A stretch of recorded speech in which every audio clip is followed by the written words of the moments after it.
Bien, c'est quelqu'un qui non seulement s'empare de n'importe quoi pour en faire de la littérature, mais c'est quelqu'un pour qui, dès lors que ce n'importe quoi est devenu littérature, le voit s'éclipser, s'effacer et perdre presque son existence. J'ai souvent observé que lorsque je faisais littérature d'un personnage de l'histoire, d'un écrivain célèbre, d'un moment important de l'histoire contemporaine ou ancienne, ou parfois d'un artiste, j'ai souvent observé que cet objet, ce prétexte, disparaissait de mon imaginaire, ou plus exactement n'était plus rien que les mots dont je l'avais tissé.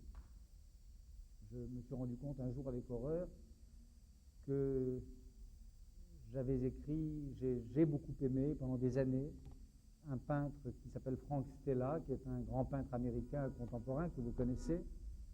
Je connais son œuvre, je l'ai admiré, j'ai appris à l'aimer. C'est la fête aujourd'hui. Quelle fête? C'est tous les ans comme ça? Non? Non, à Milan, non. J'ai aimé Frank Stella pendant de longues années, et puis un beau jour, j'ai écrit sur Stella.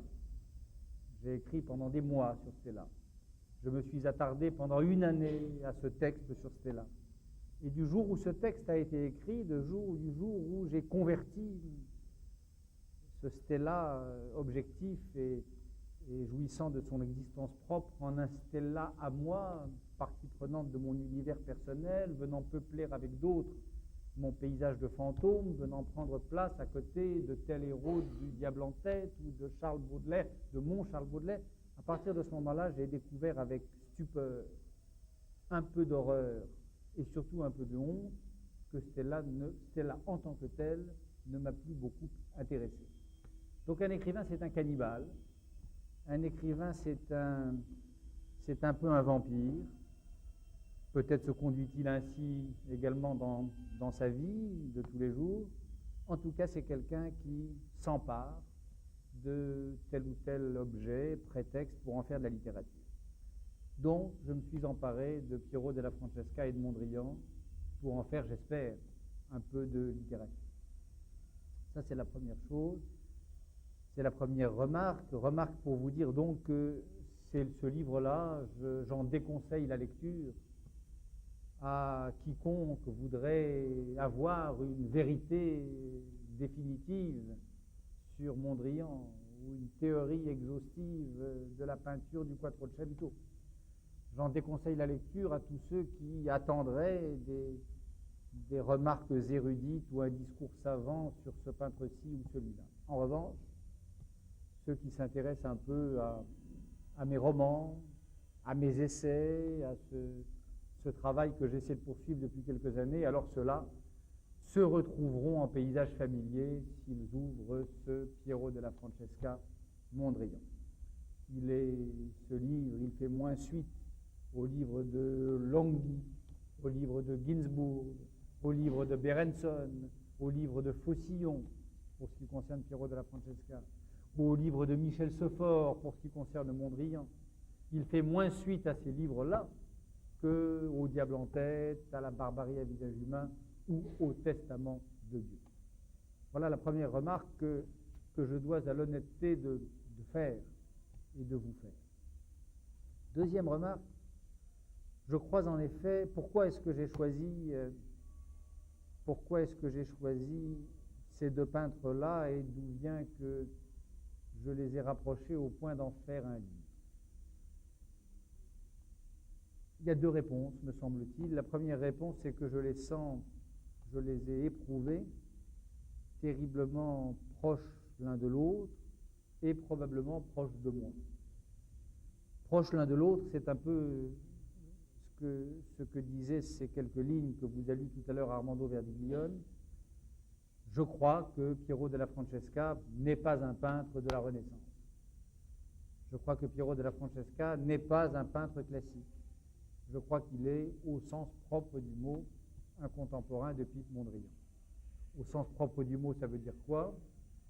Ça veut dire que si l'on veut bien admettre que l'histoire de l'art est une histoire relativement spécifique, relativement autonome, qu'elle a sa temporalité, qu'elle a son rythme, ses césures, ses régimes de coïncidence et de dispersion, ces points de rebroussement ou ces points d'avancée, si on veut bien admettre cela, ce qui était, soit dit en passant, l'hypothèse d'André Malraux dans son musée imaginaire, que les œuvres sont moins contemporaines de leur temps que des autres œuvres, qu'une œuvre parle moins à ce qui apparaît comme son époque qu'à des œuvres du passé ou du futur, si l'on veut bien admettre que des œuvres peuvent être contemporaines l'une de l'autre, lors même que les séparent plusieurs siècles d'histoire ou de temps, alors je crois que Piero et Mondrian sont deux peintres contemporains. Que Piero della Francesca ne soit pas un peintre de la Renaissance, je crois que cela est attesté d'abord par ce symptôme que je pointais dans le passage que vous a lu Armando, à savoir que Piero est invisible pendant des siècles et des siècles. En tout cas, pendant le XVIIIe et le XIXe siècle, Piero della Francesca est à ce point peu un peintre de la Renaissance. Il est à ce point exorbitant à son époque. Il est à ce point hors programme de la peinture de son temps qu'il en est devenu imperceptible et inaudible. Je citais ces deux exemples, l'exemple de l'histoire de la peinture en Italie ou l'exemple de Ruskin, mais il y en a beaucoup d'autres. Toute l'histoire de la peinture au XIXe siècle s'est écrite en oubliant purement et simplement Piero della Francesca, et il a fallu les années 20, c'est-à-dire le cubisme, pour que Piero redevienne tout simplement perceptible, qu'il retrouve une existence. Parallèlement à cela, et en contrepoint à ce symptôme, il y a cette évidence de ces visages de Piero della Francesca, massifs, presque murés en eux-mêmes, qui semblent si proches de la statuaire, ou plus proches de la statuaire que de la grâce des visages renaissants, ces visages délibérément sans expression, ces visages impassibles, ces visages si peu divers, si peu multiples au fond, alors que l'impératif de la peinture de l'époque était au contraire la multiplicité maximale, la variété la plus grande. Il y a donc dans les visages de Piero della Francesca, dans ce parti pris d'impassibilité d'une part et de monotonie d'autre part, monotonie qui va jusqu'à la reprise des mêmes visages, des mêmes traits, des mêmes silhouettes dans des tableaux différents, comme si au fond la grâce d'un visage, la spécificité d'un regard, la diversité d'une attitude ou la grâce d'un mouvement du corps n'était pas ce qui lui a importé. Il y a dans tout cela donc quelque chose qui n'est pas de son époque, quelque chose qui l'arrache au Quattrocento. Inversement, il me semble qu'il y a dans le traitement de la couleur par Piero, dans son traitement des volumes, dans son hallucination d'un monde qui serait réductible à un jeu fini de rectangles, carrés, cercles, cylindres et triangles, quelque chose qui annonce les peintres les plus modernes. Donc, pourquoi Piero, pourquoi Mondrian? Parce que Piero della Francesca est donc un contemporain de Mondrian.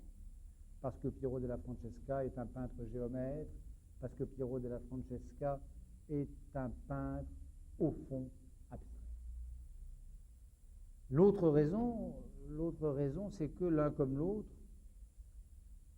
à ce moment particulier, en tout cas, de ma vie et de mon travail, je les ai perçus comme très proches de moi et de quelques-unes de mes propres hallucinations peut-être, ou comme proches de quelques-uns de mes soucis, lesquels, j'en citerai deux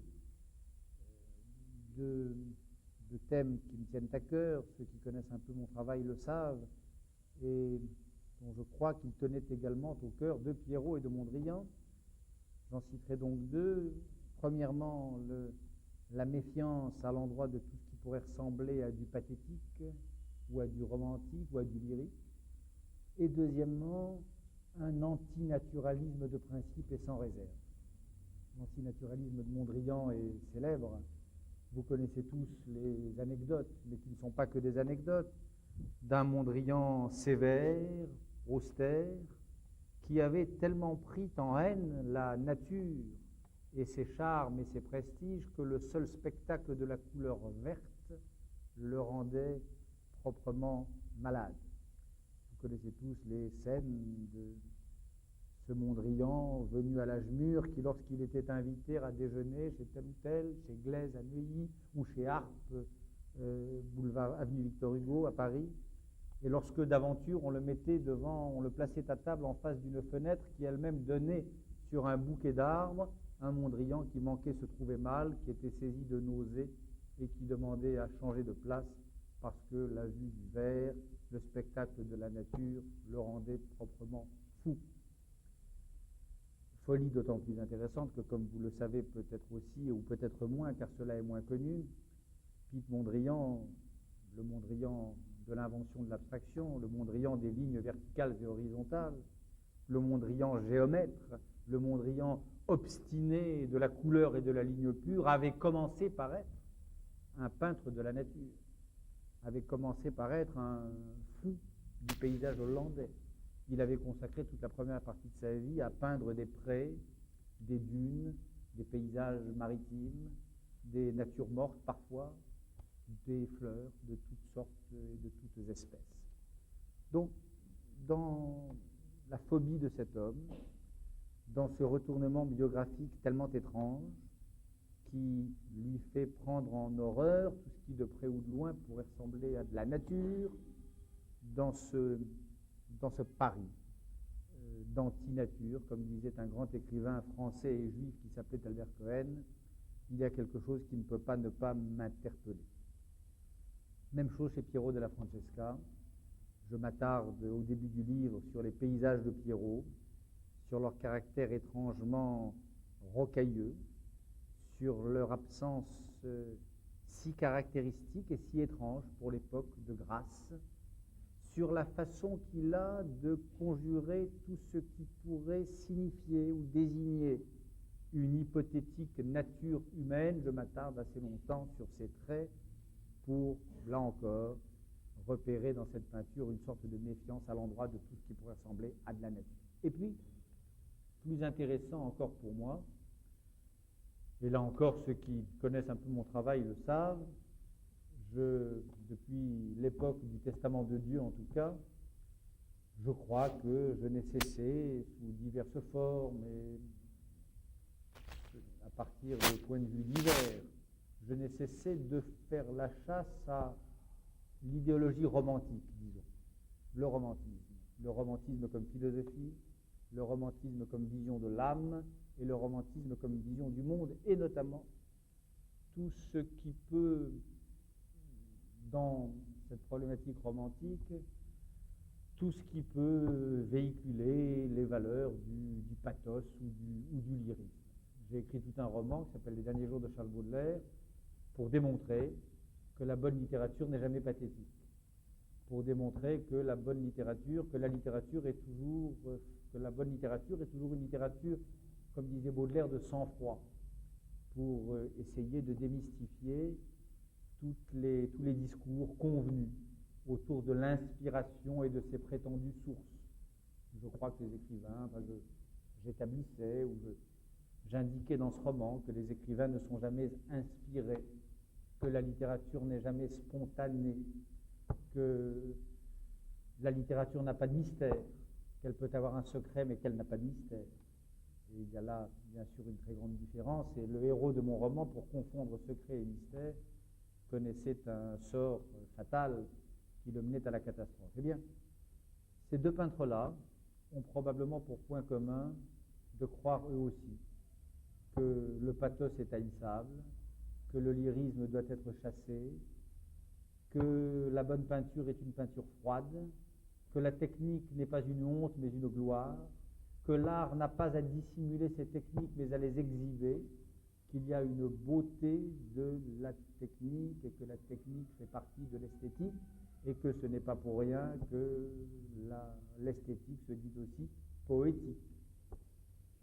Piero della Francesca, à l'évidence, avec ses corps et ses visages dont je vous parlais, ce refus de l'expression, ce parti pris, et je ne peux pas l'entendre autrement que comme un parti pris, ce parti pris de mouvements réglés comme sur un échiquier, de visages fermés les uns aux autres, ce parti pris d'un monde où les êtres et les visages se croiseraient sans se rencontrer. Ces deux tableaux notamment que je commente, la rencontre, le face-à-face de Sigismond Malatesta et de son saint patron, qui se trouve je crois à Rimini, et puis le face-à-face de Saint Jérôme et du donateur Amadi qui se trouve, lui, je crois, à Venise, ou je ne sais plus. Dans les deux cas, deux face-à-face, que n'importe quel peintre de l'époque nous aurait décrit comme intenses, chargés d'émotions, chargés peut-être de violence dans le cas de l'un, ou d'adoration dans le cas de l'autre, de face-à-face où serait passée toute une épaisseur de sentiments et toute une ardeur de l'âme, et que tout l'art de Piero della Francesca consiste au contraire à priver de tout ce qui pourrait être un excès d'affect, une peinture désaffectée. C'est vrai, c'est évident de Piero, ça l'est plus encore évidemment de Piet Mondrian, qui n'a cessé, lui, à partir de Mondrian de la seconde période, qui semble n'avoir eu de cesse que de refroidir l'art de la peinture, de le désenchanter, d'en épuiser au sens propre du mot jusque dans le vertige de ce dernier tableau dont il se voulait le précurseur et peut-être l'auteur, qui n'a cessé donc de désenchanter les prestiges de la peinture pathétique et lyrique. Donc, désenchantement du lyrique, critique du romantisme, refus des postulations naturalistes et de tout ce qu'elles véhiculent. Il y avait, je crois que s'il m'avait fallu choisir chez les anciens et chez les modernes deux peintres proches de ma vision du monde, il m'a fallu, puisque c'était ça la règle du jeu, eh bien, lorsqu'il m'a fallu les choisir, je n'ai pas eu de mal, et le choix a été presque nécessaire, à choisir Piero della Francesca et Piet Mondrian, et à les associer dans ce livre et dans ce dialogue, à distance que j'essaie d'instaurer entre ces deux peintres. Voilà, donc un livre d'écrivain, un livre qui retient, donc, qui s'inscrit dans l'hypothèse malrussienne d'un musée imaginaire et d'une temporalité de l'art où les œuvres parlent aux œuvres et non pas à leur temps ou à leur chronologie, et deux peintres dont je ne peux pas mieux vous dire que ce que je disais à la fin de la page lue par Armando, à savoir que je les sens tous deux très vivement, très intensément, mes proches, mes voisins, mes contemporains. Voilà l'histoire de ce livre. J'ajoute enfin que j'ai des livres en effet qui sont parus dans une maison d'édition qui est De Agostini. J'ai d'autres livres qui paraîtront désormais peut-être chez Rizzoli, même sûrement pour l'un d'entre eux. J'étais particulièrement heureux et j'ai tenu, et le geste pour moi a de l'importance à ce moment précis, de donner ce livre à mon ami Armando Verdiglione, dont vous savez peut-être le bien que je pense, dont vous le savez sûrement, puisque je l'ai écrit et que je l'ai dit publiquement à un moment où nous n'étions pas si nombreux à le dire. Donc pour moi ce livre, il lui revenait, et je suis particulièrement heureux que ce soit sous ses auspices, les siennes, celles d'Armando, qu'il soit présenté aujourd'hui à Milan. Voilà, comme il vous l'a dit, je crois, je conçois pour ma part cette rencontre comme une rencontre et non pas comme un speech, enfin comme une conférence. Et donc, je suis venu surtout et maintenant répondre à vos questions de ceux qui ont lu ce livre, questions de ceux qui ne l'ont pas lu et qui peut-être ne le liront jamais, mais qui en tout cas nous ont entendus l'un et l'autre.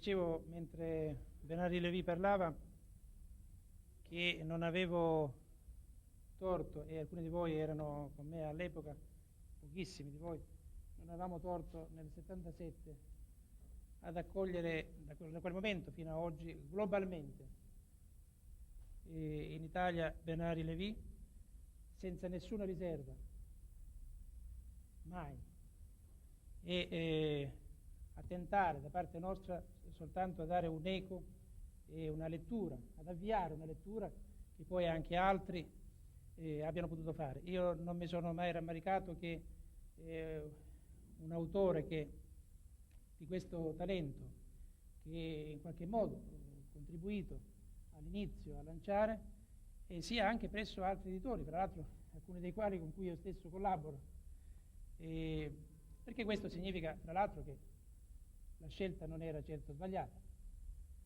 E mi sembra che oggi l'immagine, lo dicevo poc'anzi a Bernard Lévy mentre venivamo qui, in Italia, la sua immagine in Italia sia assolutamente positiva. E non dipende certo da noi, dipende integralmente da lui. A noi è rimasto il compito, e mi pare che questo lo abbiamo fatto, di accoglierlo globalmente e in assoluto sempre. E quindi anche di dirgli che per quanto possa essere piccola, no, la nostra casa in Italia, però che è sempre aperta per lui senza nessuna riserva.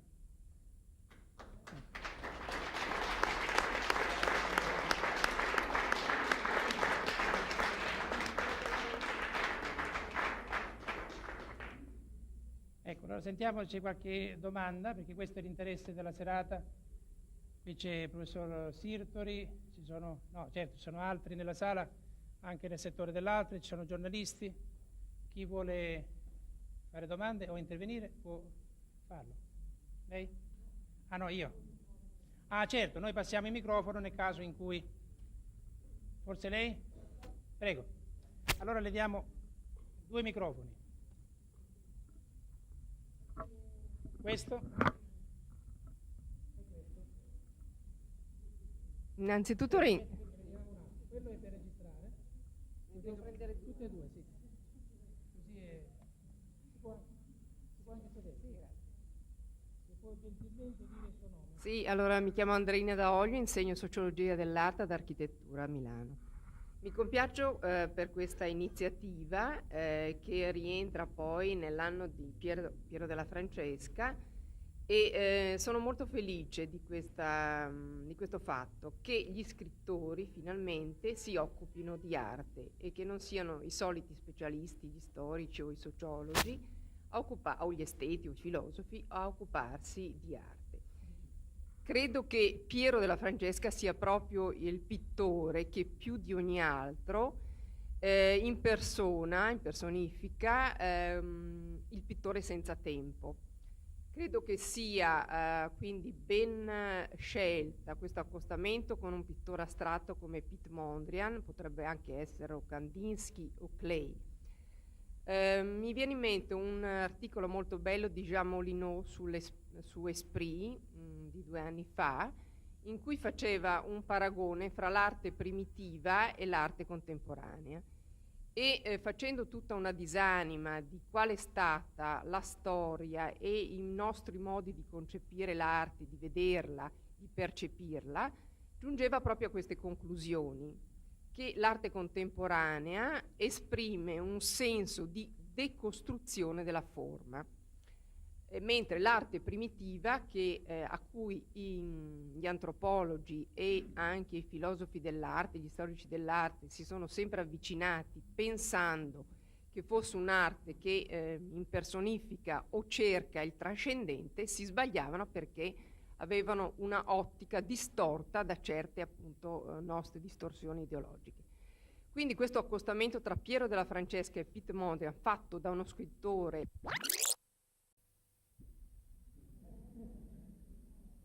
Mais buon contributo. Je suis d'accord avec ce qui a été dit. Je suis heureux qu'une spécialiste se réjouissent de ce qu'un écrivain ou des écrivains, en effet, prennent parfois le relais de ce que les érudits ou les experts peuvent dire de l'art. J'en suis heureux parce que moi, je pense que je vis un peu dans la nostalgie des époques où les écrivains et les peintres peignaient et écrivaient les uns pour les autres ou les uns avec les autres. La nostalgie du rapport entre Baudelaire et Delacroix, la nostalgie du rapport entre Bataille et André Masson, la nostalgie du rapport entre Breton et Miro, la nostalgie, enfin on pourrait citer 10 exemples. Il me semble que nous vivons depuis peut-être 25 ou 30 ans un divorce nouveau entre la peinture et la littérature, et un divorce qui ne fera le bonheur ni de l'une ni de l'autre. Alors une hirondelle ne fait pas le printemps, ni Bernard-Henri Lévy la Révolution, ça va sans dire. Je crois néanmoins pouvoir distinguer par-delà mon cas des signes ici ou là de ce que peut-être la situation se renverse à nouveau, en tout cas en France. Des textes de Régis Debray sur Tintoret, des textes de Solaire sur de Kooning, des textes de Lyotard sur la peinture, sur le nouveau réalisme, et ainsi de suite. Il semble qu'il y ait peut-être de nouveau un intérêt des écrivains pour les peintres, et peut-être du coup des peintres pour les écrivains. Donc je suis heureux que ce signe ait été perçu et qu'une spécialiste donc s'en félicite.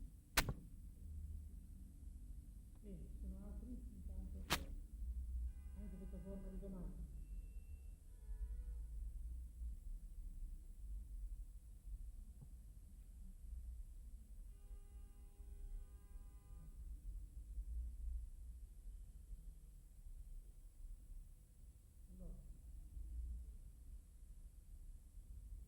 Borges si deve essere tutti più timidi di me.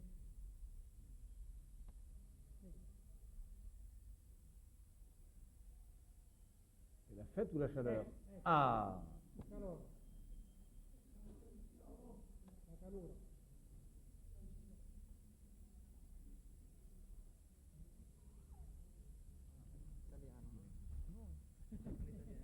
en français? En italien? Allez, en italien. Vous voulez en français? Je les deux. Italien dans un micro et français dans l'autre. Voilà. Mi ricordo un contributo verso la fine degli anni 70 di Bernard-Henri Lévy in occasione della pubblicazione del Testamento di Dio. Allora, la questione che gli voglio porre è una questione connessa in qualche modo paradossalmente tra questi due libri. Lui nota un'assenza di espressione in Piero della Francesca, ma in effetti la questione di Piero della Francesca riguarda un certo modo di vedere Dio. Bernardo Lévy ha scritto un libro come Testamento di Dio che è un'indagine enorme intorno al monoteismo. Allora, qual è la connessione paradossale tra questi due libri? Quelle est la connexion un petit peu paradoxale entre les deux livres à propos de l'image de Dieu?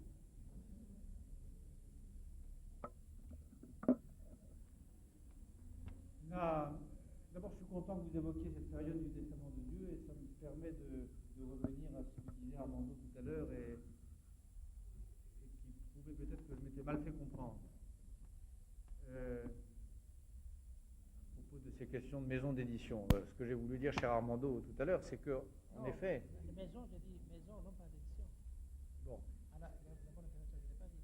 Ce Ce que je voulais dire, c'est que l'apparition de ce texte chez toi est pour moi un geste d'amitié et de solidarité jusqu'au bout. Mais il est vrai, bien sûr. Je me souviens, alors là pour le coup, non sans une certaine nostalgie, parce que c'est notre jeunesse, de l'époque de la barbarie et du Testament de Dieu, qui était une étrange époque dans l'histoire intellectuelle de l'Italie, où les thèses que je défendais, les livres que je publiais, les livres de Solzhenitsyn d'ailleurs, dont je me faisais l'écho, étaient des livres quasiment inaudibles dans la culture politique de l'Italie de l'époque. L'Italie du compromis historique. Qu'est-ce qu'il y a? Micro. Vous n'allez pas me laisser parler tranquillement, non? L'Italie du compromis historique, l'Italie du Parti communiste hégémonique culturellement, l'Italie du terrorisme. Il y avait à l'époque peu d'espace de liberté. C'était une autre époque. Et on se disait en marchant, d'ailleurs tout à l'heure avec Armando, je lui disais, tu te rappelles, comme des vieux, des anciens combattants, tu te rappelles l'époque où on ne pouvait pas sortir dans Milan le soir, il y avait des sirènes de police toute la nuit et où il y avait des idéologues en civil qui veillaient aux portes des maisons d'édition et qui faisaient qu'en effet, il n'y avait guère que les collections dirigées par Verdiglione chez Sugarco et Marsilio, grande maison d'édition de Venise. Il paraît qu'ils ont vendu 120 000 exemplaires. Ça, tu m'as dit, je ne m'étais pas rendu compte. Qui pour publier mes premiers livres. Ça, c'est vrai. Ça, c'est vrai. Et de cela d'ailleurs, je suis reconnaissant aux amis d'Armando et à Armando lui-même, parce que c'était une époque très sombre de l'histoire de la culture de ce pays. Et il y avait peu d'hommes, peu de groupes d'hommes et de femmes pour résister au climat délétère de ces années-là. Je me rappelle des moments terribles, des débats à l'université à Milan où j'avais à faire face à des étranges oppositions. Voilà. Alors c'était l'époque du Testament de Dieu. Alors quel rapport entre le Testament de Dieu et ce livre sur Mondrian et Pierrot? Bonne question, parce qu'en effet c'est un peu la suite. Qu'est-ce que c'était la thèse du Testament de Dieu? La thèse du Testament de Dieu, c'était au fond que être juif ou chrétien, c'était au sens propre du mot penser que Dieu n'existe pas. Je crois qu'un prophète juif, je démontrais qu'un prophète juif dans le Testament est quelqu'un qui croit que Dieu n'existe pas, au sens d'un existant, d'un étant, qu'il n'y a pas d'ontologie de Dieu, que Dieu est un absent, que Dieu est un innommable, que Dieu est tout ce que vous voudrez, mais enfin qu'il n'a pas d'existence, qu'il n'est pas une chose parmi les choses, qu'il n'est pas un objet parmi d'autres objets, ce qui est proprement le sens de la vision païenne du divin. Un païen, c'est quelqu'un qui croit que le divin existe. Un païen, c'est quelqu'un qui croit que derrière toute forme d'existence, il y a du divin qui sommeille. Et un monothéiste, c'est quelqu'un qui, au contraire, désenchante le réel, désacralise le vivant, et c'est quelqu'un qui, à l'inverse, expatrie Dieu de cet univers des choses, nature, matrice et matière. C'est ça que je démontrais dans le Testament de Dieu.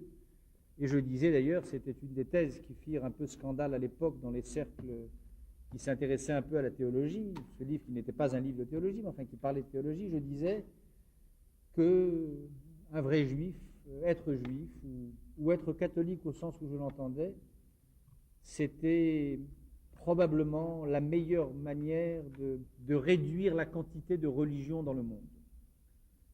Le moins de religions possible, c'était ce que j'appelais le Testament de Dieu, c'est-à-dire le retour et le recours à ces quelques textes sacrés, ces quelques livres saints plutôt que textes sacrés, ces quelques livres saints dont je recommandais alors chaudement la lecture. Alors, il me semble, pour avoir fréquenté un peu les biographies ce que l'on sait de la biographie de Pierrot, pas grand-chose, et tout ce que l'on sait, là, beaucoup de choses en revanche de celle de Mondrian, pour avoir fréquenté un peu leurs œuvres, il me semble que l'un comme l'autre pensait quelque chose de pas très éloigné de ce que je viens de vous dire là. Qu'il y ait dans les deux cas une expérience religieuse intense, c'est évident de Pierrot, ça vous le savez, mais évident également de Mondrian. L'invention de l'abstraction ne se serait pas faite sans une rupture et une aventure de type religieux ou spirituel.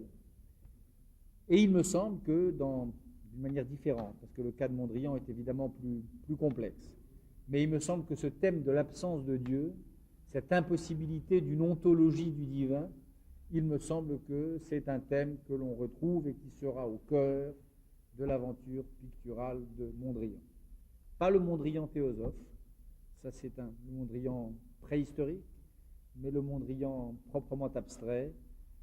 Il me semble que le Mondrian des textes théoriques, d'ailleurs de la seconde période, le Mondrian de la revue d'Estigel, le style, la revue.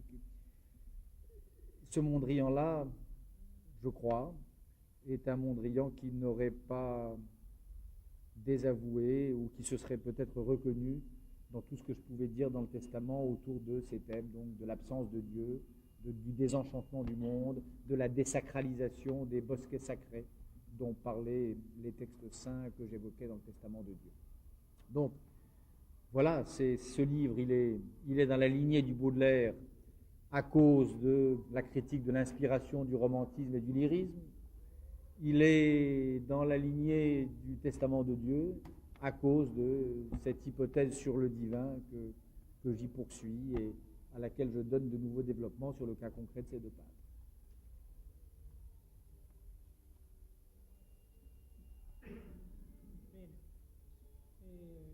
Tra l'altro poco fa ricordavamo il dibattito al Museo della Scienza che avevamo fatto intorno al testamento di Dio. Era stato un convegno di 2 giorni e c'erano filosofi, teologi, scrittori e c'era anche come giornalista del Corriere della Sera Walter Tobagi, che aveva fatto un bellissimo articolo poi in terza pagina, dando eco quindi al libro Il Testamento di Dio.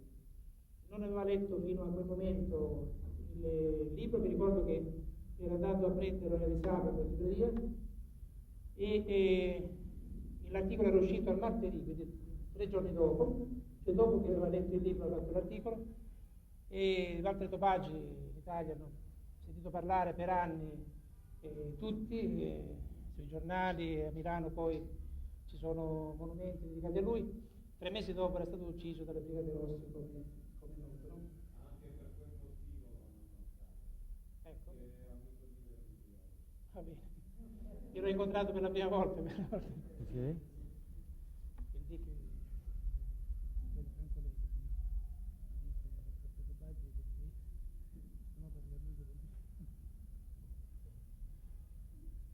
Bene, diciamo che questa è una battuta di Franco Levi.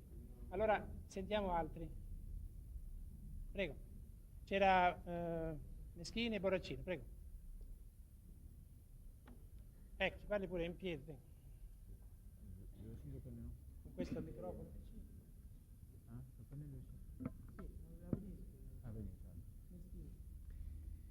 Apprezzavo molto il discorso di Levi, le obiezioni che faceva al naturalismo, no? Al romanticismo e al naturalismo, evidentemente anche rispetto al momento attuale, no? Ricordavo ascoltandolo la frase di Artaud quando, parlando di Van Gogh, dice che dopo Van Gogh, per intendere qualcosa per esempio dei girasoli, occorre rifarsi a Van Gogh e non alla natura, no? Che è la natura paradossalmente che imita Van Gogh, no? Non il contrario. Sì. Allora, siccome Levi diceva all'inizio, anche come una sorta di provocazione, che si sente, tra virgolette, più a suo agio a parlare di questioni anche politiche, no? E comunque, così come lui ha detto, mi pare che nella lettura che lui ne fa questa sera, questo sia un libro politico. Volevo chiedergli, a proposito delle prospettive, no? Della politica in Europa, dell'Europa, diciamo, che sta per venire, no? Dell'invenzione dell'Europa, diciamo, no? Che ne è rispetto alla politica, no? Di questa questione del naturalismo e invece dell'artificialità di cui lui parlava, no? Parlava dell'arte, della tecnica come qualcosa di artificiale, no? Che è essenziale che sia artificiale e non naturalistica. Ecco, rispetto all'arte, alla scienza, alla politica europea, qual è la valutazione che dà Levi rispetto a questa questione? Cioè l'Europa va verso il naturalismo o verso l'artificialità? Grazie. Ben merci, parce que je crois en effet que c'est là que vous venez de formuler les termes mêmes dans lesquels se pose et se posera la question politique européenne dans les années qui viennent. Est-ce que les communautés humaines iront vers le naturalisme ou est-ce qu'elles iront vers le droit, c'est-à-dire vers l'artifice? Aller vers le naturalisme, ça veut dire croire en la fiction de communautés naturelles. Aller vers le naturalisme, c'est croire dans l'idée qu'il y a un fond commun à l'humanité ou à un groupe d'humains. Aller vers le naturalisme, c'est croire que l'humanité se sépare et se divise en tribus, en ethnies, en communautés séparées, épurées et forcément en guerre les unes contre les autres. Aujourd'hui, il y a un endroit du monde où le naturalisme revient en force, et ce naturalisme qui revient en force, c'est le triomphe de la guerre et de la barbarie, c'est la Yougoslavie. Les Croates, les Serbes, les Slovènes se sont ralliés depuis longtemps à cette forme particulièrement barbare du naturalisme en politique qui s'appelle le nationalisme, ou la volonté de pureté, ou l'idée d'un fond commun à l'humanité. Alors, est-ce que l'Europe ira dans ce sens-là, vers la multiplication des tribus, vers la multiplication des natures politiques, vers la multiplication des communautés parfaites, ou le fantasme de communautés pures et parfaites, qui ne sont jamais assez pures, qui ne sont jamais assez parfaites, et c'est pour ça qu'on les perfectionne et qu'on les épure. C'est pour ça que l'on chasse les parasites et que l'on chasse les étrangers, et c'est de là que naissent la xénophobie, bien sûr, et le racisme.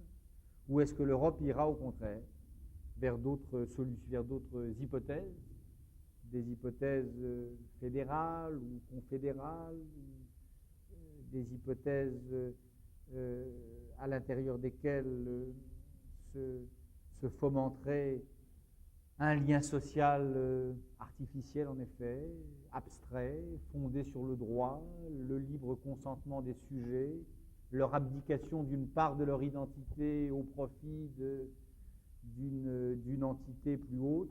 Voilà en effet la question européenne de demain.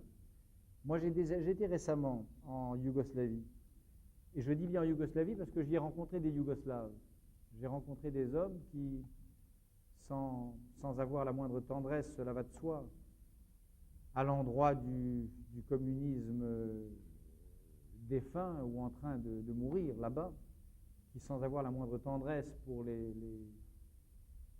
hommes de marbre de l'époque stalinienne, des hommes qui néanmoins se sentent yougoslaves, qui ne se sentent pas croates, ou qui ne se sentent pas serbes, ou qui se sentent plus exactement traîtres à leur communauté d'origine ou à leur communauté naturelle.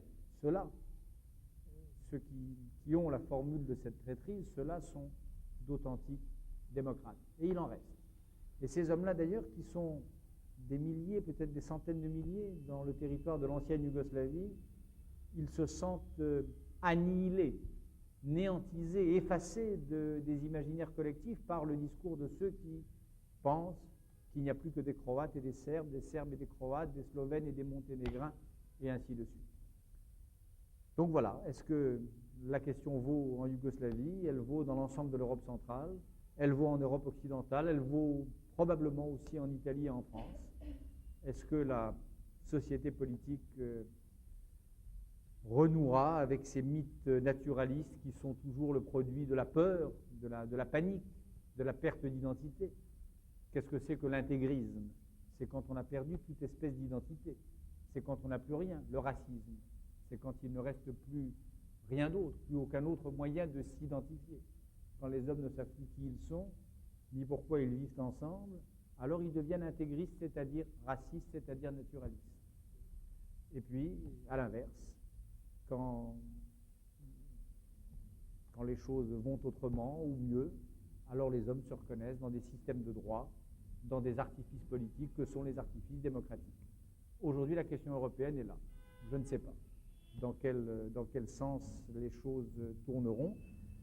Ce que je crois, en revanche, c'est que le combat que nous sommes un certain nombre à avoir mené contre le totalitarisme et contre le communisme, qui était sa forme la plus sophistiquée dans les années 60 et 70, et encore 80, ce combat-là, il faudra le mener, et ce sera le même.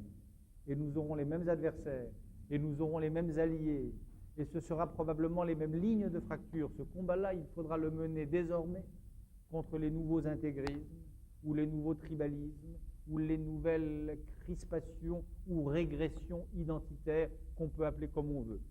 On peut appeler ça populisme ou nationalisme ou antisémitisme ou néofascisme. Il faudra d'ailleurs probablement que ce ne soit aucun de ces mots-là, mais plutôt inventer un mot nouveau, et rassurez-vous, il s'inventera tout seul. Vous en avez déjà les balbutiements ici en Lombardie. Nous avions, nous, en France, une longueur d'avance avec le Front National. En tout cas, ce sera la question de demain. Et je crois que nous aurons à la poser cette question et à le mener ce combat, pas avec les mêmes armes, ni avec les mêmes mots, mais selon les mêmes lignes de fracture que celles qui nous opposaient à l'univers totalitaire ou communiste autrefois.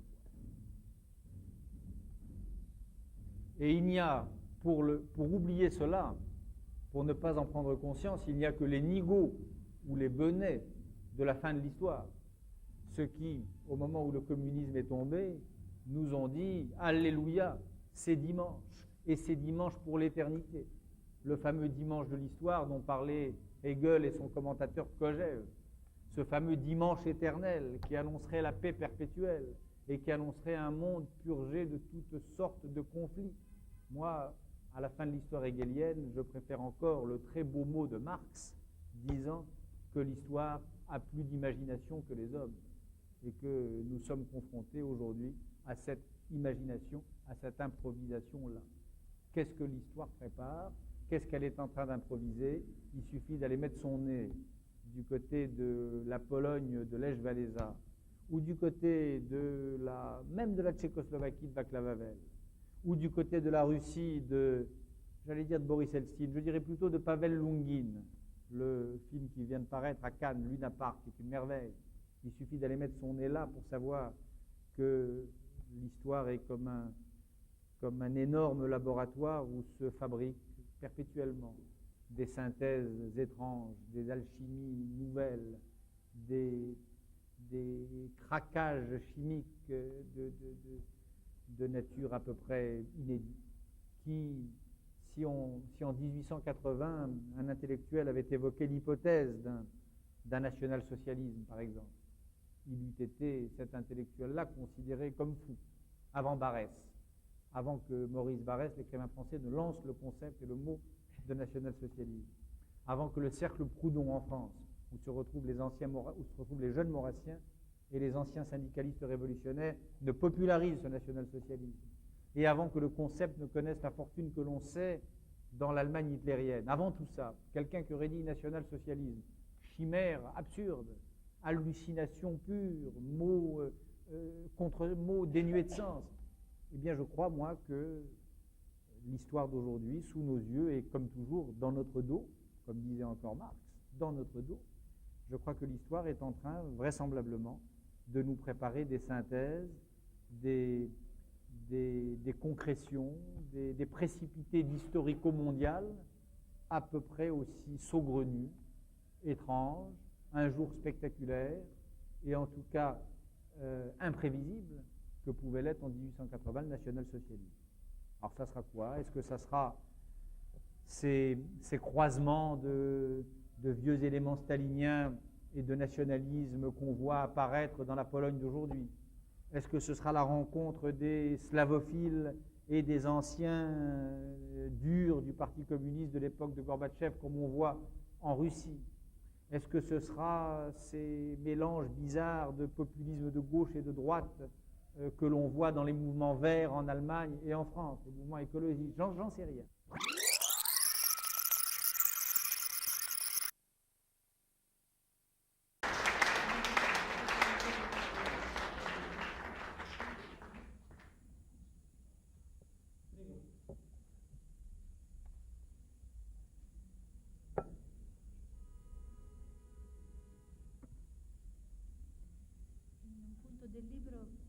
In un punto del libro lei scrive di Piero della Francesca che è contro il culto del soggetto e che Piero della Francesca è invisibile prima dei cubisti.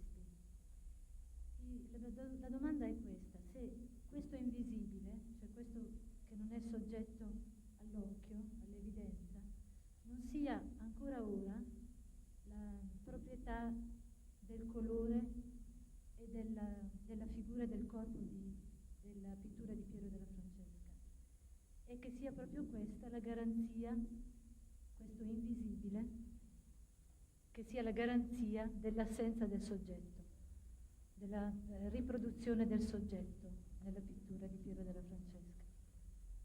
D'altra parte, anche nella pittura di Mondrian è forse ancora l'invisibile, nonostante tutta l'evidenza, il trompe-l'œil del colore in Mondrian, sia ancora l'invisibile, questa garanzia. Questa qui? Dell'assenza del soggetto, che mi sembra la cosa più rilevante di questi due pittori come contributo al moderno, no?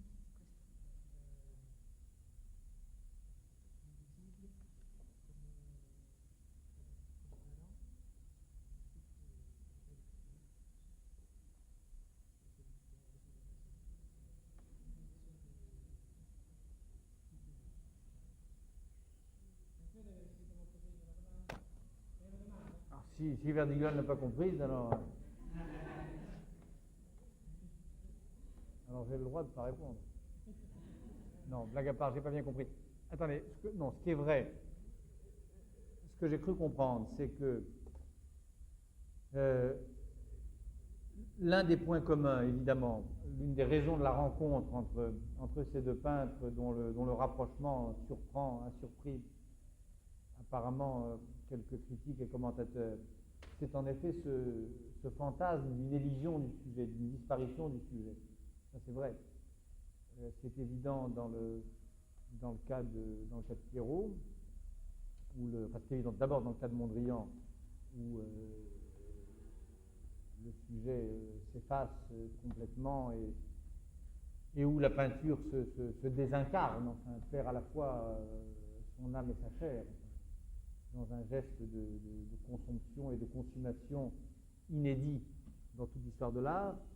Et c'est vrai aussi dans le cas de Piero della Francesca, où l'insistance à peindre ses visages sans traits, ses expressions sans émotion, ou ses traits même sans expression. Cette insistance, ça c'est une chose que je dis dans le livre, je montre comment cette chose très étrange qui a frappé, je crois, assez peu les critiques et les commentateurs, cette chose très étrange qui fait que Piero della Francesca a un stock fini de visages qu'il replace dans des situations différentes en les affublant de vêtements, mais surtout de rôles différents. Le même visage que l'on retrouve tantôt sous le manteau de la Vierge, de la fameuse Vierge au manteau avec sa couvée de fidèles accroupis à ses pieds, que l'on retrouve sur le corps d'un centurion romain dans la scène de la résurrection du Christ, dans ce très beau tableau où l'on voit le Christ, un pied sur le bord de son tombeau, dans une sorte de mouvement arrêté et presque immobile de résurrection. Le même visage que l'on retrouve dans la scène de la flagellation dans la partie droite du tableau, et que certains commentateurs prêtent au jeune Odantino. Le même visage que l'on trouve encore dans une scène supposée représenter le peintre lui-même, Piero della Francesca. Donc le même visage, les mêmes traits, prêtés à des identités différentes. Chose quand même très curieuse. Comme si Piero avait à sa disposition, encore une fois, un très petit nombre de visages possibles qu'il accommodait à des scènes, des situations ou des séquences différentes. Donc là encore, il y a cette tentation, ce vertige de la disparition du sujet et de ses caractéristiques les plus singulières. En ce temps de l'uomo singolare, qui est proprement le temps de la Renaissance, une tentation très, très moderne, presque malarméenne, enfin presque mondrianienne, là encore, d'effacer ou d'éluder le sujet. Alors, si j'ai bien compris votre question, c'est est-ce que l'invisibilité de Piero della Francesca est-ce qu'elle n'aurait pas sa source ou sa métaphore? Moi, je dirais plutôt que sa source, je dirais sa métaphore. Et dans ce cas-là, je vous dis oui, dans ce traitement du sujet, dans cette évanescence du sujet. Alors, oui, probablement. C'est une hypothèse que je n'ai pas formulée, mais que j'accepte bien volontiers, en tout cas qui est impossible de tout ça. Voilà. Est-ce que c'était bien la question? C'est la question. Ben, j'ai trouvé, alors bravo. Dernière question.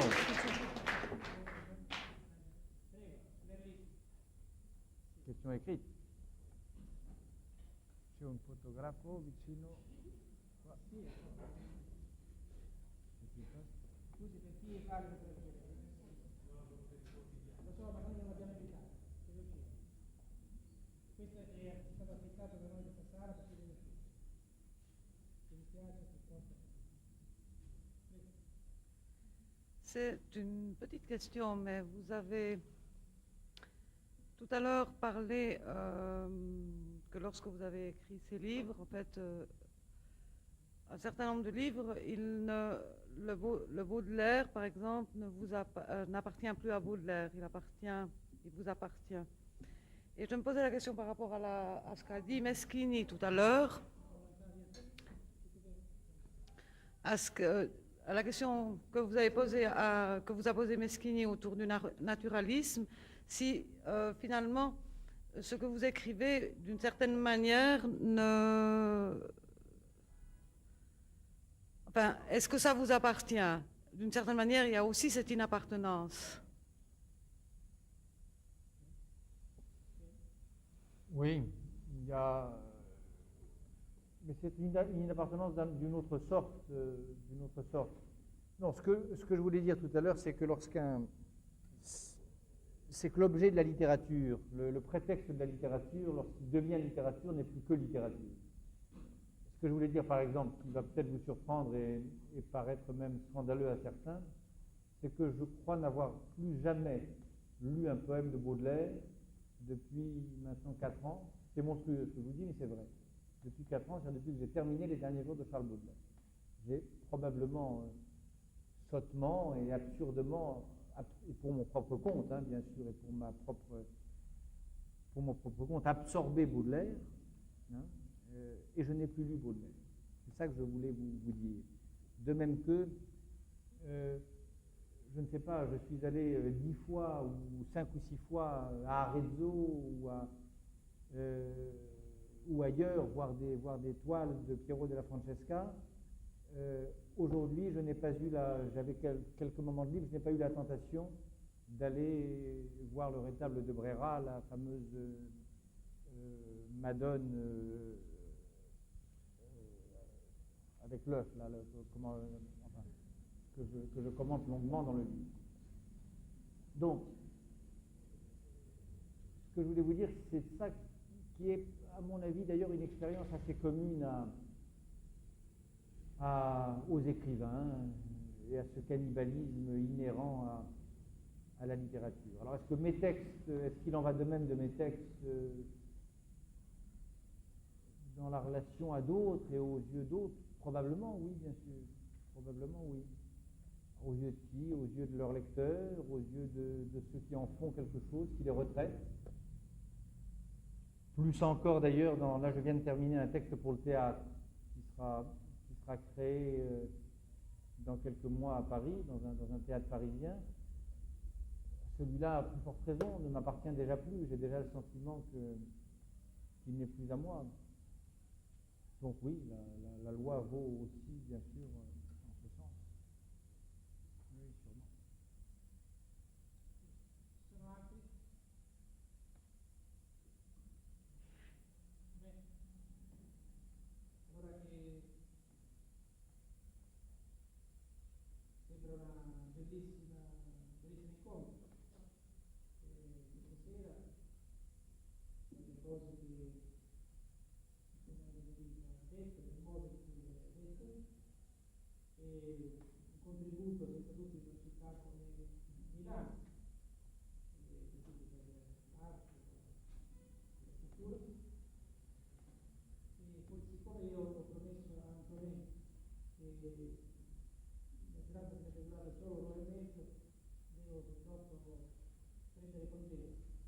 Allora, questo è il libro per chi volesse capire.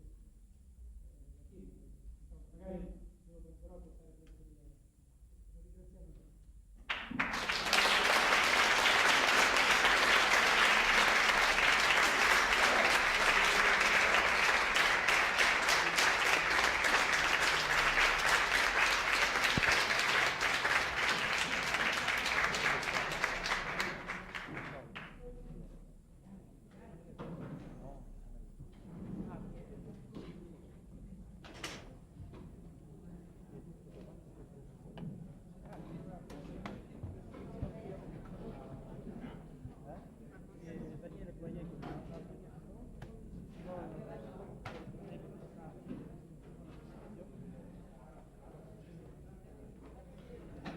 Vuole anche le sue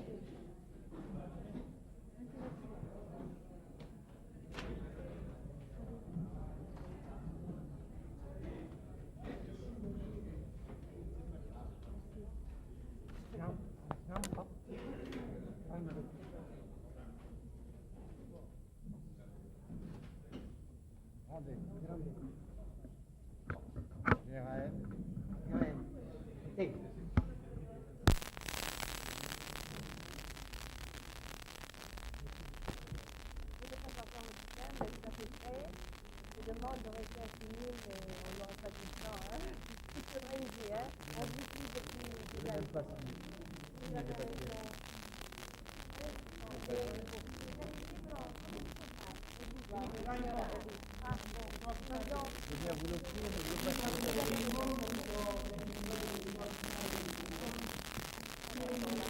Anna?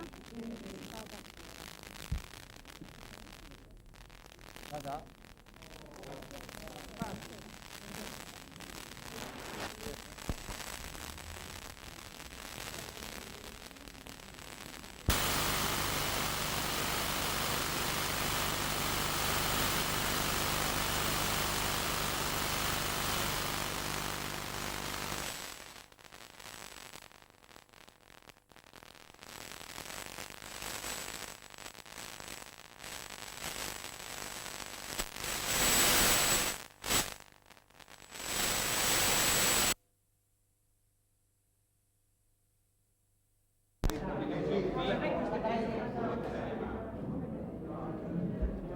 Anna Maria.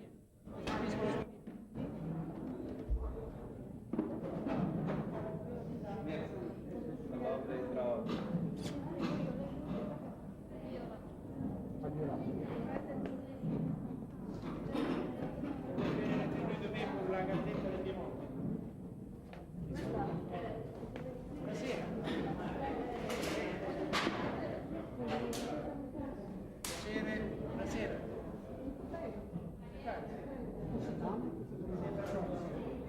Ah, il caldo bestiale.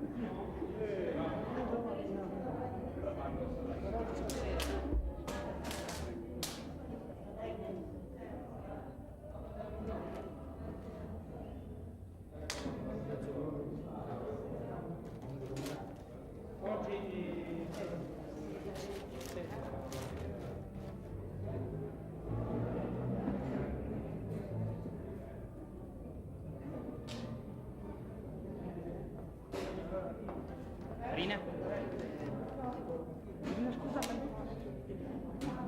Merlisi? No. Merlisi.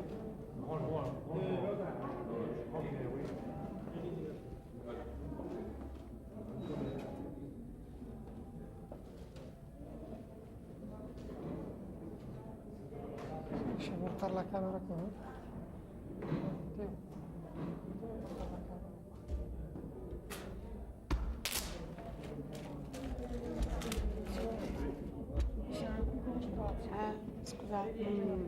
Scusi signore, scusi un attimo. Quel giornale?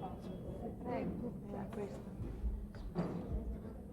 Sentite pas moi qui l'a fait des années, c'est la grosse fête. Ah, vous avez déjà avec Daniel Salvador. Je suis, ça y est. Mais il y a quelques années, il y a 3-4 ans. 2 ans. 2 ans, 3 ans. 2 ans. Ça me fait plaisir de vous revoir. Et moi aussi. Comment vous appelez-vous? Comme Jean. J. Jean, tout ce qui va le faire. J-O-A-N comme Jean. Ouais, comme Jean.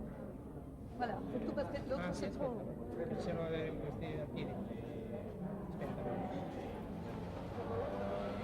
Sì.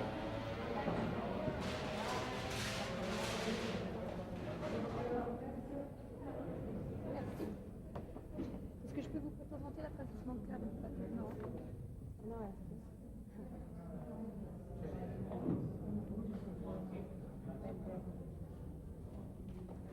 Moncada. Jacqueline. Jacqueline. Moncada. Moncada di Moncada. Certo, la clinica. M-O-N-C-A-D-A. Buona.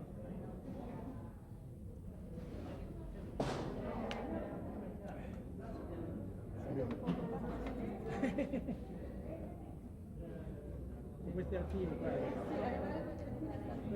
Esatto. E chi la sapeva? Molto dura. Anna. Arrivederci. Arrivederci. Au revoir. Bientôt, j'espère.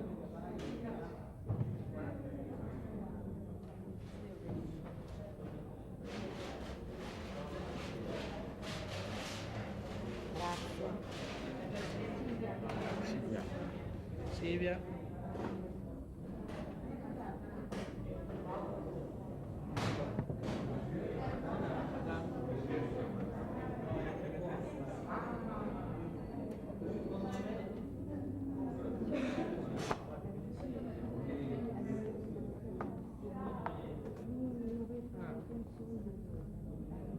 Sì, alle 7:30.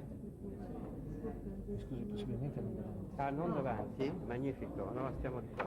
En principe, non, mais on sait jamais.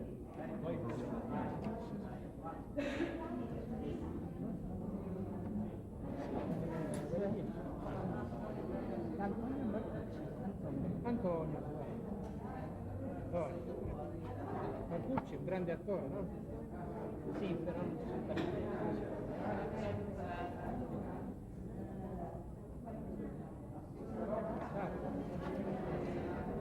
Giorgio Antonelli. Giorgio Antonelli.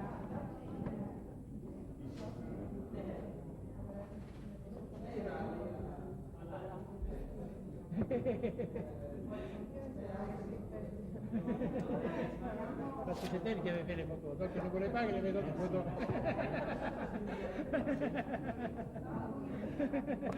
E la pubblicatela, la proprietà. Alexandre Nistar. Alexandre. Alexandre, comme en français. Voilà, on va mettre Alexandre, c'est bien. Oui, ça suffit. Alle 10.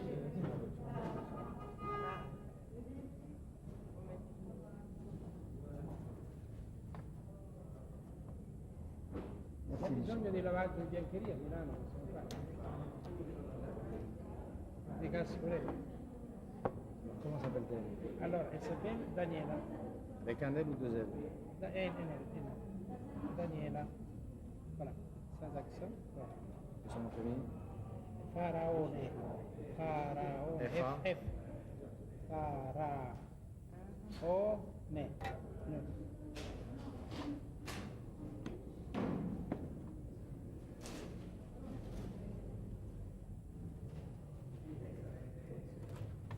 Io non sapevo che fosse una cosa privata.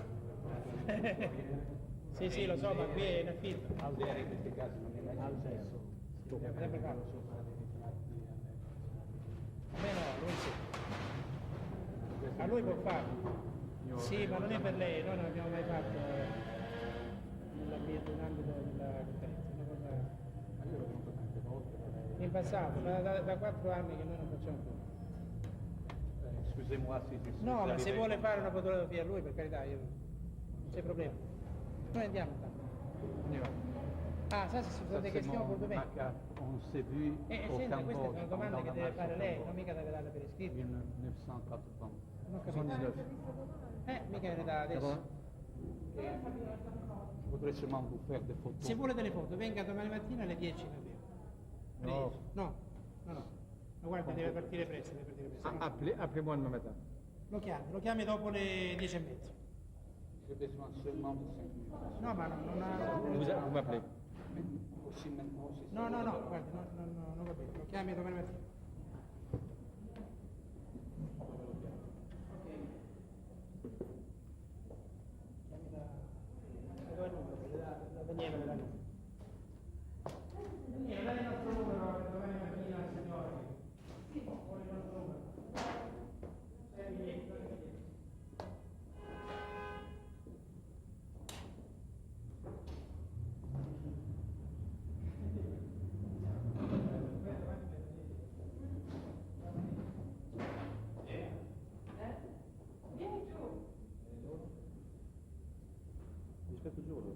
In ogni caso, domattina sarebbe dalle 9:30 fino a mezzogiorno, sempre sul tuo hotel. Comunque sono giù, io ce l'ho roba da un'altra parte. Va bene. Ma Stefano dove è andato? È andato a telefonare per domattina. Se vuoi fare qualche particolare anche così da metterci. Sì.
Arriva lui, allora.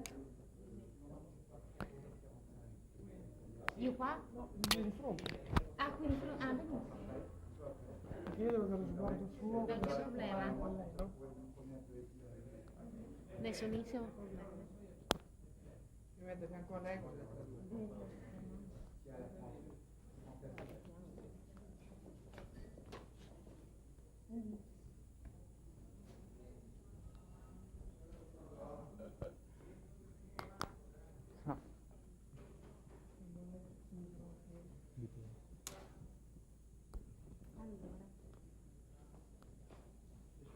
Allora io faccio le domande.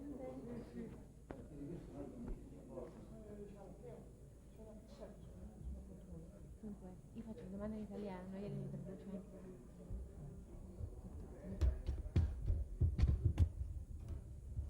Allora, l'argomento della nostra conversazione. Arriva lì.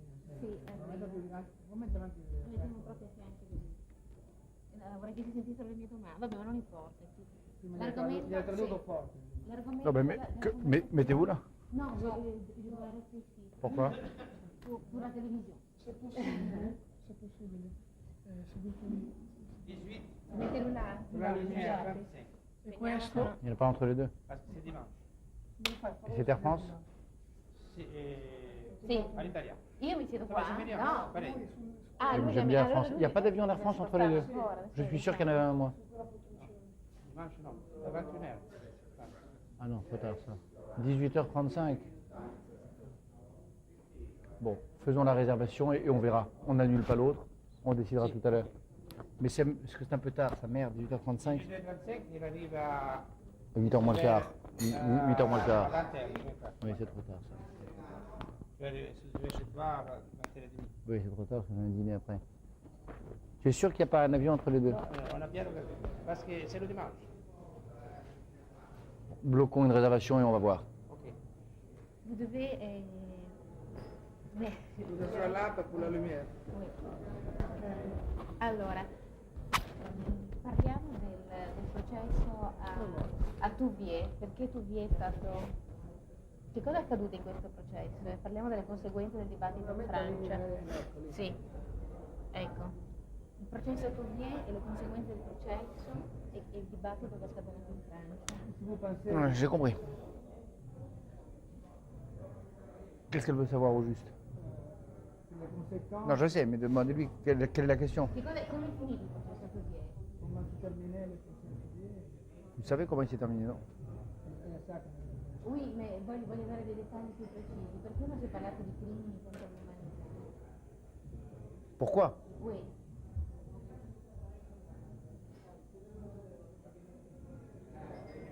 Mezzo risposta. Pardon? No, il processo Touvier ha scatenato un dibattito in Francia sul periodo di Vichy. Ci può parlare un po' di questo? Oui. Parlez. Attendez, mais je peux parler si vous me demandez des choses précises. Je ne comprends pas ce que... Voglio sapere che cosa sta accadendo in Francia in questo momento. Mais j'ai compris, j'ai compris. Mais ce qui s'est passé, tout le monde le sait, je veux dire, il y a eu en effet un procès, le régime de Vichy a été blanchi, voilà. Sì, non è che tout le monde lo sappia, in realtà. Les échos que nous avons en Italie sont Ça, un petit oui. peu différents de ce que vous avez normalement chez vous. Alors la question est que si vous le dites, si vous le répétez, ça va avoir tout un relief différent pour le public italien et pour le public. Mais répétez quoi? Non, répétez quoi, qu'est-ce qu'il y a maintenant en France? Vous parlez de Vichy in quel terme? Lei ha preso posizione, no? Contro questa tesi riduttiva che è stata una parentesi, la vicenda di Vichy.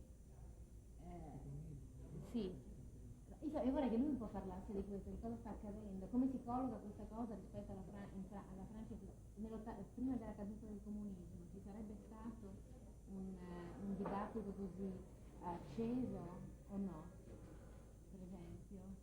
J'ai pas compris la question. Alors, Avant la mort du communisme? Si après la chute du communisme, les débats qui viennent de s'ouvrir maintenant à ce sujet-là, si avant la chute du communisme, les débats seraient différents ou pas? Non, je crois que ça aurait été la même chose. Tu traduis ou c'est pas la... No, Je crois que ça aurait été la même chose. Par... Digli di parlare senza... Attendez, vous voulez qu'on traduise ou pas? Je ne comprends pas ce qu'elle veut. Est-ce que vous... Non, je préfère en même temps, comme on fait toujours. Ou alors pas de traduction du tout, mais sans ça c'est... Allora pas traduzione di tutto, perché io capisco. Vous comprenez? Se no interrompiamo. Voilà, bien. Alors moi je crois que ça aurait été la même chose avant la mort du communisme et après, parce qu'il y a un vrai problème en France concernant notre mémoire nationale, qui ne date pas d'aujourd'hui, qui ne date pas de la mort du communisme.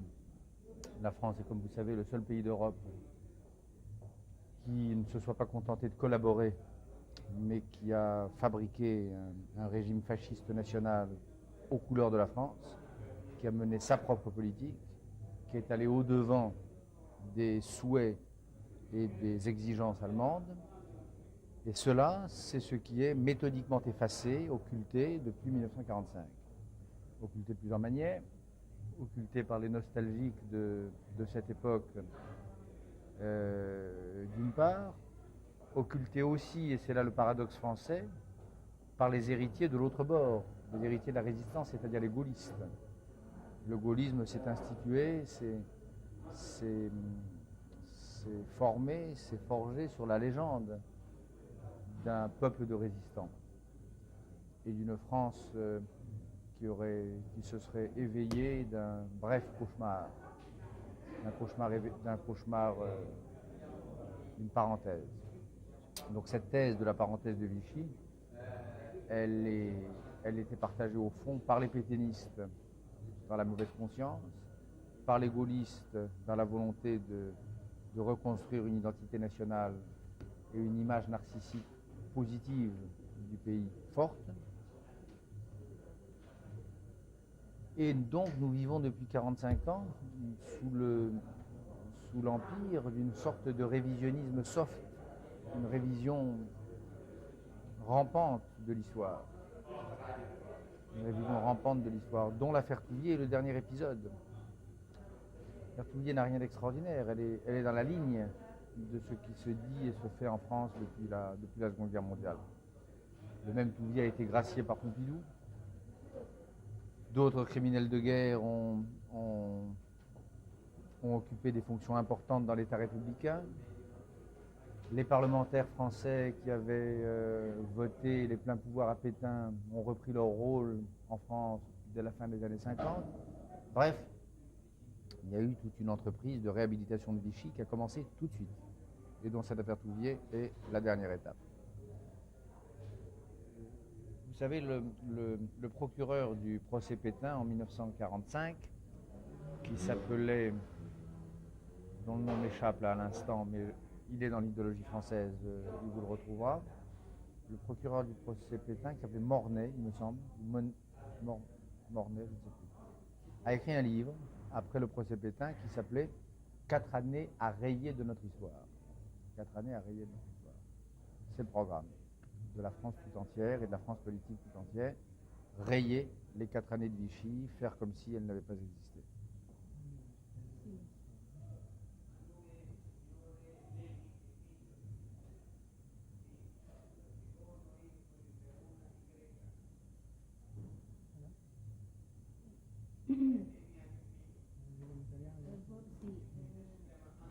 Un sondaggio fatto in Francia stabilito che il 47% il 35% dei francesi non si sente di condannare coloro che durante la guerra seguirono Pétain invece di De Gaulle. J'ai compris. Ecco, pensa che questo risultato faccia parte di un generale clima di riconciliazione che c'è nell'Europa del dopocomunismo? Oui, mais c'est beaucoup la France, ça. C'est l'Europe, mais c'est la France. Je ne me rends pas compte si ça entre dans un climat... Cet épisode-là doit être effacé en France. Il faut bien savoir cela. Et la France, de ce point de vue-là, est un peu une exception. La France est je vous le répète, je vous l'ai dit tout à l'heure, la France est le seul pays d'Europe où les choses se soient passées comme ça. Dans les autres pays, il y avait un Gauleiter. Il y avait un gouvernement à la solde des Allemands, installé par les Allemands. Vichy n'était pas à la solde des Allemands. Vichy était un gouvernement autonome, légitime, soutenu par sa population, soutenu et appuyé par les corps intermédiaires, la classe politique, les élites françaises. Ça n'a rien à voir avec ce qui a pu se passer dans les autres pays de l'Europe occupée. Donc c'est cette tâche-là, cette souillure-là, cette honte-là qu'il faut à tout prix effacer. Et ça, je crois, bien sûr, ça entre en rapport, en composition avec tel ou tel épisode récent dans d'autres pays d'Europe, mais c'est assez spécifiquement français.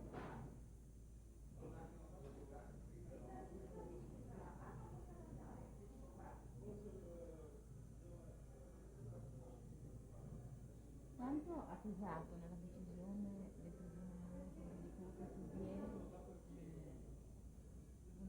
un sedimento antisemita che esiste in Francia e che adesso si sta rialimentando con Le Pen? C'est difficile à dire. D'abord parce que l'antisémitisme en France, il est fort. Mais, comme vous dites, c'est un sédiment. Il est encore... il n'est pas encore tout à fait réactivé. Il est là, mais il est encore plus ou moins clandestin. Le Pen, bien sûr. Le Pen, c'est grâce au ciel. C'est 11,5 ou 12% du corps électoral aux dernières élections. Pas encore là. C'est même pas la Ligue lombarde en Italie du Nord. Hein. Loin de là. Donc, il y a ce sédiment antisémite, oui, le mot est juste, partiellement réactivé. Alors quel a été son rôle dans cette affaire, je ne sais pas. Il y a eu dans la presse française des portraits des 3 juges. Ils ne semblent pas être particulièrement... Ils ne sont pas plus antisémites que d'autres, pas plus fascistes que d'autres. C'est bien plus grave que ça. Ce seraient des juges inscrits au Front National. Le cas serait très clair. Ils ne sont pas inscrits au Front National, ils ne sont pas militants d'organisations néo-nazis. Ce sont des juges républicains, assez représentatifs de la moyenne de la magistrature française. Je ne crois pas qu'ils aient été animés par un antisémitisme virulent, non. Je crois que le motif, c'était plus simplement cette thèse qui paraît évidente à tant de Français, qui a pour elle les apparences de la raison et de la sagesse. Il faut tourner la page, il faut laisser les morts enterrer les morts. Vous savez qu'au début de son septennat, de son premier septennat, en 1981 ou 2, le président de la République française, François Mitterrand, homme de gauche, proposait ou laissait entendre par des confidences savamment distillées qu'il ne serait pas hostile au transfert des cendres du maréchal Pétain. Donc,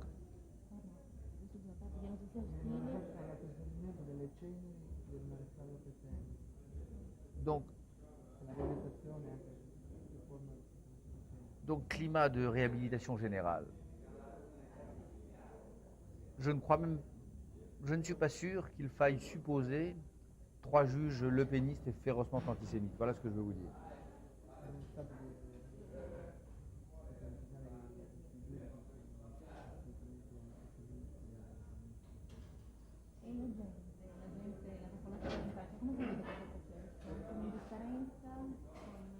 Non, non, pas comme indifférence, parce que ça c'est notre drame national, notre psychodrame national.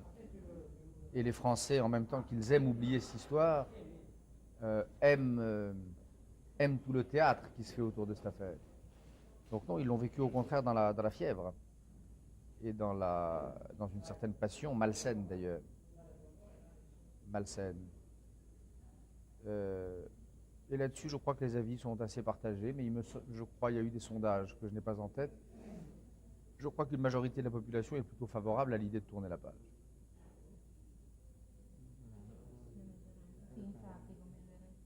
Mais alors, ce qu'il y a eu quand même de très intéressant dans cette histoire, ça je l'ai écrit dans le Corriere della Sera, je crois, ce qu'il y a eu de très intéressant, c'est que la France politique, la France des élites, la France médiatique, la France de droite et de gauche,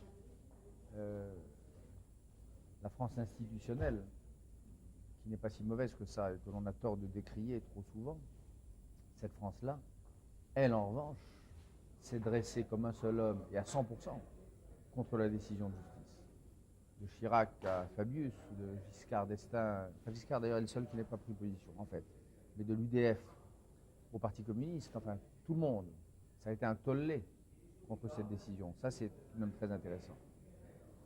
Il n'y a pas eu de vrai débat. Vous parliez de débat au début. Il n'y a pas eu de débat dans les instances de débat. Il y a eu toute la presse, à l'exception de la presse d'extrême droite, toute la presse s'est insurgée contre la décision de justice.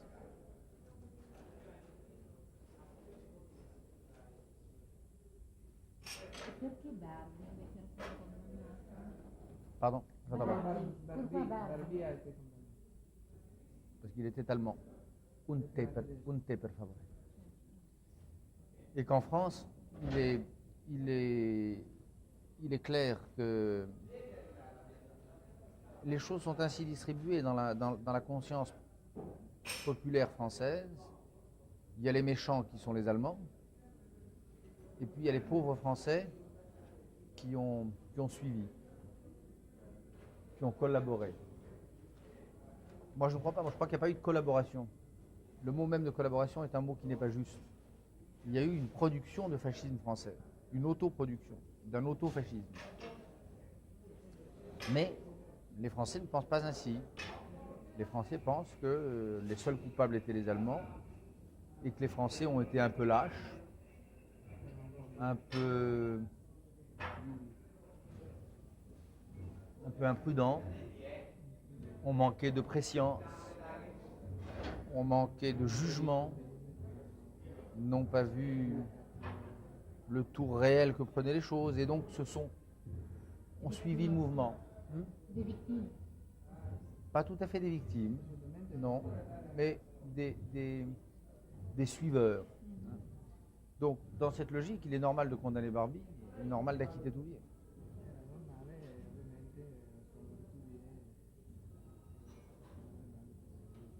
La sua voce di denaro si fa sentire forte anche in questo momento. non solo adesso, no, in riferimento al fatto specifico. Ma è isolata o no? Non. Questa presa di posizione? Non, sur cette question, non, car je vous disais justement, ça il faut bien le savoir, la majorité tout de même des intellectuels, des journalistes, des hommes politiques pensent comme moi en France aujourd'hui. Là, il y a... stata collaborazionismo? Pardon? La maggioranza degli intellettuali pensa che non fu collaborazionismo? Non, ça non. En effet, vous avez raison, ça non. Non. Disons les choses autrement. Alors, il y a eu, dans la majorité des élites françaises, un sentiment diffus de scandale. Bien. Le sentiment diffus que tout de même, cet acquittement était un peu fort. En revanche, la thèse de fond, selon laquelle le fascisme français était français, et pas allemand. La thèse de fond selon laquelle le problème, c'est pas la collaboration, mais le pétainisme, en gros. Hein, et que le pétainisme, c'était pas mieux que le mussolinisme ou que l'hitlérisme à la solution finale près. Et encore. Cette thèse de fond, elle, en revanche, oui, je suis assez minoritaire, là. Et lorsque j'ai écrit un livre qu'il connaît bien, il l'avait traduit, je crois, qui s'appelait L'idéologie française, qui était paru à l'époque à Spirali. C'est un livre qui notamment parlait de ça. Le livre a été très mal accueilli. J'ai failli disparaître de la scène intellectuelle française à cette époque. J'ai failli disparaître de la scène, vraiment. Ouais, c'est autre chose. Hein. Je l'aurais fait, mais il y a eu une tentative d'élimination symbolique très forte. Donc ça, oui, cette thèse-là, elle est... Là, je suis minoritaire, oui. Mais je crois que j'ai raison. Una polemica di tutta la Francia istituzionale contro questo libro, oppure ha scritto il caso Il vaso di Pandora, certo. È vero, da presso di là, le débat continuer giustamente no, perché in effetti le comment se muove ce débat, le vraies comment se muove c'est l'apparition de l'idéologie française. Et puis en Italie, on espérait que quelqu'un allait écrire l'idéologie italienne. C'est le même fantasme. Il est important. Oui. Diciamo un po' di previsioni, che cosa pensa di questa Europa della caduta del comunismo, dove stanno risorgendo questi... Sono Trettini a viaggiare nell'Europa dell'Est. Ecco, parliamo un po'. Elle est ambiguë. Non, cosa vuol dire? Ambigua. È ambiguo. Il y a vraiment deux systèmes de force qui s'y opposent. D'un côté, les forces démocratiques, bien sûr, les forces de ceux qui ont abattu le communisme et qui ont été assez fortes pour l'abattre, et qui sont encore assez fortes, bien sûr. Et puis de l'autre côté, des forces plus troubles, qui ne sont pas seulement, comme on le dit souvent, des archaïsmes. On dit souvent qu'en Europe centrale et orientale se réveillent les nationalismes, que reviennent les populismes, que remontent à la surface des sédiments que le communisme avait gelés. C'est plus compliqué que ça. Il y a un peu de ça, bien sûr, mais il y a aussi, là encore, je crois, la production de nouveau. Et moi, je fais le pari qu'en Russie, par exemple, en Ukraine, en Pologne, je fais le pari que sont en train de s'élaborer des synthèses politiques et idéologiques nouvelles, pas repérables sur nos écrans de contrôle, objets idéologiques encore non identifiés,